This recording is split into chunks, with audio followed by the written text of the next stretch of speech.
on that first screen and click on minimum clarity, and it's going to tell you what the minimum clarity is. In other words, what the definition of that is. You know, how is the market shaping up? You know, it's looking at a chart pattern statistically, using a statistical analysis from previous chart patterns, and it's saying, is the market gapping? Sure, we're going to see gaps in the marketplace. Both currencies, basically, you see them sometimes on a Friday to Sunday type market, and usually those types of gaps that are part of the trade, part of the way the market is trading, are going to be accepted by the trader as just part of the move. The gaps that want to avoid or can lead up to a low minimum clarity are the ones that are caused by thin trading conditions. So you'll see that oftentimes when you're looking at a clarity rating, you'll see a low number, and you're either looking for an extraordinary amount of gaps or an abnormal amount of gaps, or you're looking for something like spikes in the marketplace. But most of the time with the Forex market, clarity is pretty good because there's not a lot of noise. You can see from this picture here that I'm pointing at on the left, this is low clarity. A lot of turns in the marketplace, a lot of swings. Okay, that's what I mean by these little spiky moves. Not necessarily spikes on candlesticks, but just a lot of little turns in the marketplace. And then you get a higher end on this end. You'll see that it's the same movement as the previous pattern, except that it's been cleaned up, or the market's traded a lot cleaner. There haven't been that many reversals. So that's what the difference is between clarity, low clarity and high clarity. Okay, now we also look at the minimum initial trend, and this is important when we're going to work at the next webinar with trending and non-trending markets. So you want to be able to know whether a trend is strong or not. So the easiest way to define it is the stronger, you could set this at 10, for example, and it's going to look for initial trends that are 10 or up to 10. And you can see here's what a strong trend looks like. Not a lot of swings, very powerful movement up and down and then finally through. And then here's where you get a little bit of chop. So it looks like these first two indicators, the quality indicator and the minimum trend indicator, are really tied to how the market is swinging. So the clearer the swings, the more uniform the swings, the better quality of the pattern. A lot of choppiness, you're going to get lower quality. Okay, now we also have uniformity, and we have minimum volume. Okay, we're not looking at minimum volume because of Forex really not picking up any volume, so that's not a factor right now. But we can go down to uniformity, and uniformity is going to measure the distance between these tops and bottoms. Again, if you have a top and then it's spread out and there's no swing at all, and then all of a sudden it gets bunched up with a bottom, top, bottom with very little time in between, that tends to be a low-rated uniformity.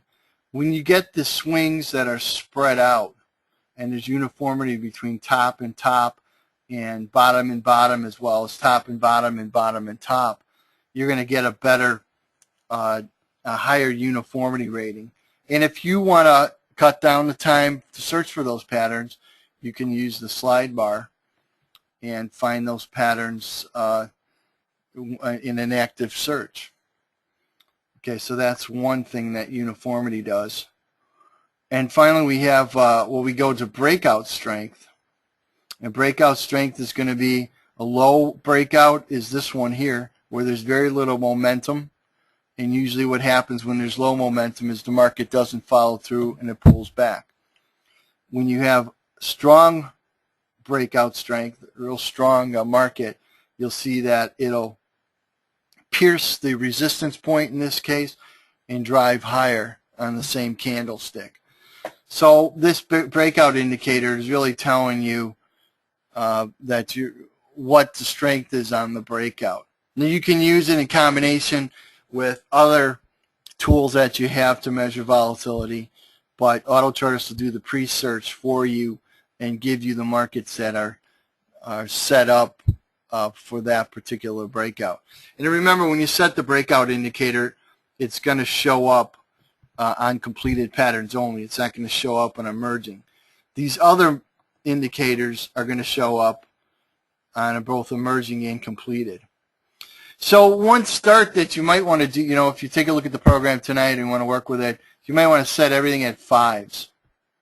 And you want to just say, I want to just see what an average pattern looks like. Obviously, from market conditions today, there was a lot of volatility and a lot of action. That was basically trend trading. So you may not get a lot of signals, but what you want to do is you want to set everything at an average and see how that shapes up. Okay, that's probably the best way to begin your experimentation. And then you start taking things away as you go along and become better. If you start to see that you don't have enough quality signals, then it may be that you have some parameter set too high. If you get too many, then you have it set too low. The same with the breakout. You may see moves taking place, and you may have set your breakout indicator too high, and it's passing up those because these moves are not starting with a lot of momentum. But it's very important that you experiment with this section. Okay, now another point we want to look at is the overall quality. Okay, you can set this too in the middle, and that's going to take the average of the uniformity, clarity, initial trend, and breakout, and that's going to let you know what the minimum, it's going to average it together and let you know if any of those conditions come up. Okay, that's one way that people look at that. Now, the most interesting part that I find is the chart patterns.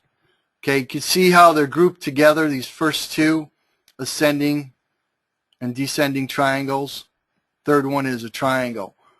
In order to find out what these patterns represent, you can see graphically this is what it's supposed to look like. An ascending triangle has a flat top, horizontal top, connecting 2 points, and it has a diagonal support connecting 2 points. Okay, you can see that from a triangle pattern there's compression. Okay, then finally the triangle pattern has an apex, and the market is going to move either direction when it reaches that apex. Opposite happens on the descending triangle, and this is a symmetrical triangle where you have support and resistance compressing and eventually breaking out.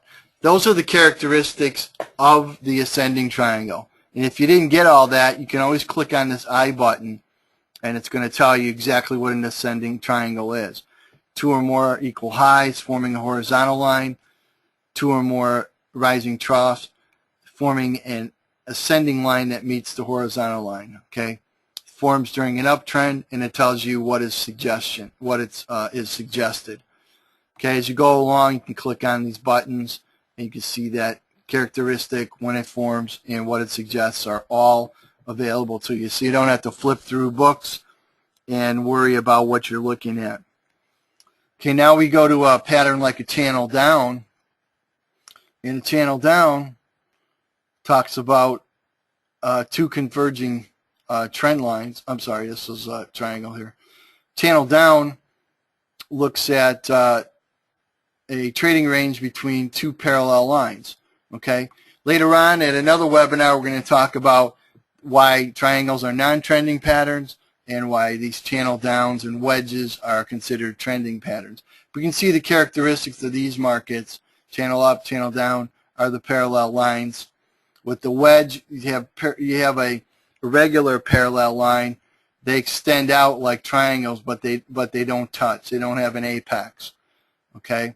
Rectangles are considered to be parallel lines, so they fall in that non-trending category. And you have your head and shoulders and your inverse head and shoulders. Okay, and then finally you go triple top, triple bottom. Your flag is parallel, so that's trending. And you have pennant and double top and double bottom. So all these patterns can be selected. I can go through here, and I can take out and leave in whatever I want. Okay, so I can filter the pattern along with filter the quality indicators, filter the direction, whether bullish or bearish. You know, all these things I have control of to either make my list of potential candidates bigger or smaller. Okay, so after you do that search and you set that up, for example, I preset the euro here earlier, and what this did is it searched for all euro dollar trades.